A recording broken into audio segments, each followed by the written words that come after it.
Kohl Finegold. She is the Director of Education and Spiritual Enrichment at Congregation Shaar Hashomayim in Montreal.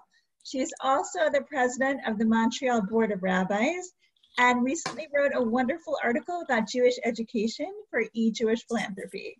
She was ordained in the inaugural class of Yeshivat Maharat, and she travels often to speak to communities worldwide. So bring her to the community. Rabba Rachel, thank you for joining us when you have all of Rosh Hashana to do. Thank you. Tomorrow. Thank you. I have to say, can you all hear me? Is this good? Okay. I just see Paula. I think Paula, because if you mute yourself, then oh no, I don't know why. Okay.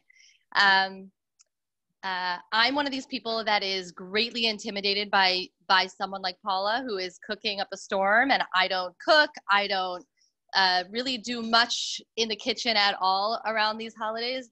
My husband is the amazing chef in our house. He's here right now in the kitchen, actually, but I'm not going to turn around the camera. But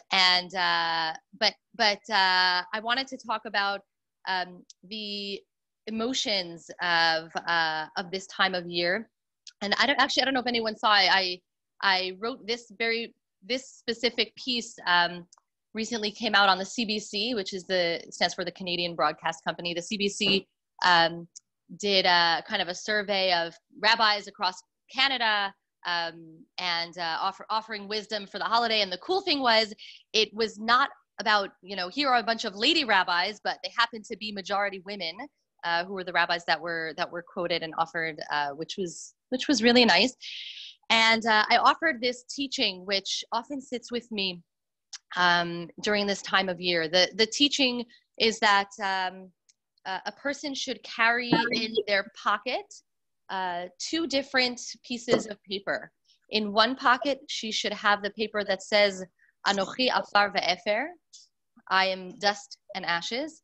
And on the other paper, it should say, Bishvili nivra ha'olam, the world was created for me, for my sake.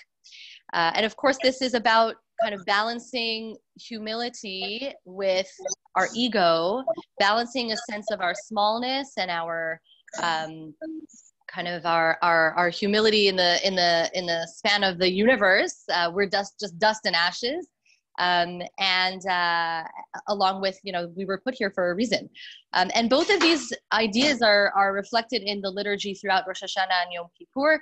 I think a lot about these ideas when we read the words of at the end of the Amidah, Elokai ad sheni notzarti ani chidai. Before I was created, I was not worthy, and now that I've been created, I'm still just dust and ashes. Even in my life, how much more so in my death. It's kind of a depressing trope, but this phrase, this is what I wanted to send to all of you. This phrase, Anochi afar ve'efer, I am dust and ash, which is pretty harsh.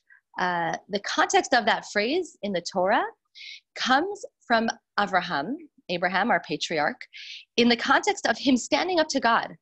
When God said, I'm going to destroy Sodom and Gomorrah, I'm going to destroy these wicked nations, these wicked cities. Abraham said, wait a minute, God, have you thought about whether there are righteous people there? And there's a debate back and forth between God and Abraham. And at one point in that debate, Abraham says, well, I'm just dust and ashes, but, and then again goes on to challenge God.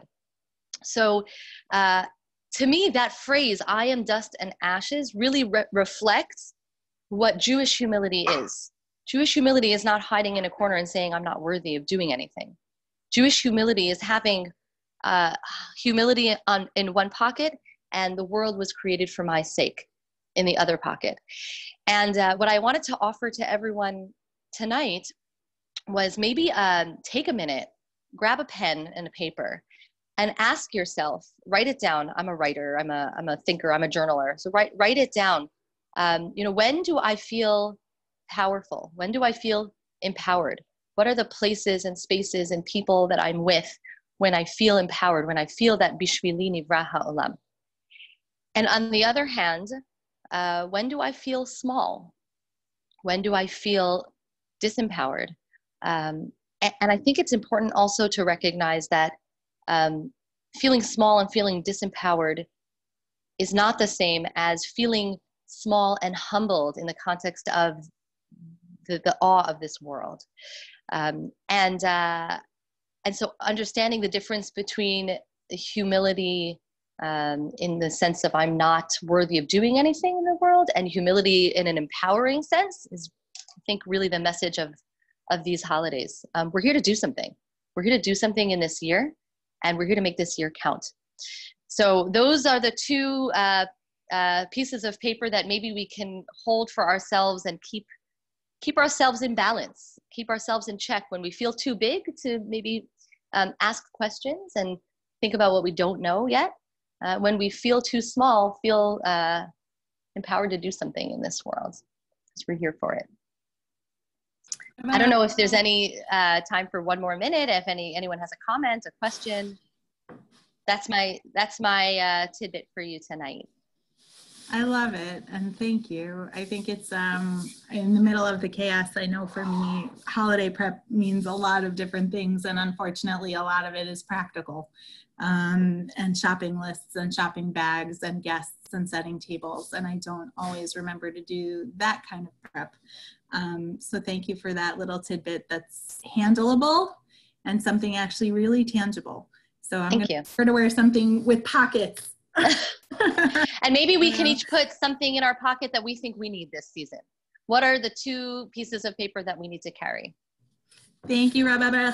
Thank you so much. Thank you. Send our love to Montreal. We're so lucky to have you. Thank you. Shana Tova. All right. I'm super excited.